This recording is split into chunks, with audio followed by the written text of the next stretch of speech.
Зона 51 е секретна военна база, разположена в пустинята на Невада, САЩ, която става известна заради теориите за извънземни и НЛО-та.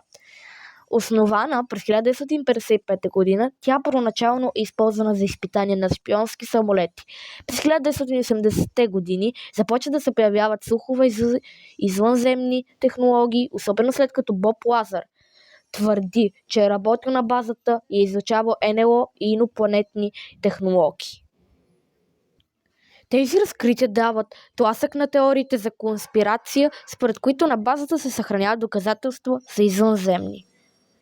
През годините Зона 51 става обект на културни референции, като в медиите и поп-културата често се появяват теми за извънземни и правителствени прикрития.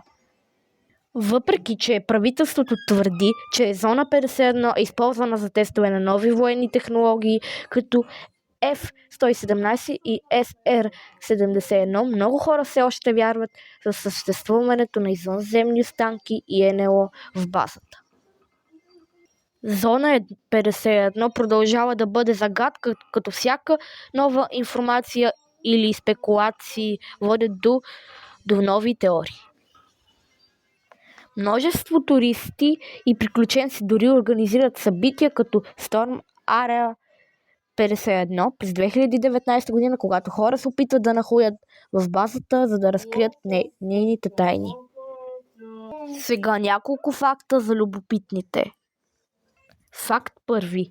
Невада е идеално място за Зона 51 заради отдалечеността и горещия климат, който прави мястото трудна за наблюдение. Зона 51 е тествала шпионски самолети като У-2, SR-71, F-117 по времето на Студената война. И последен факт.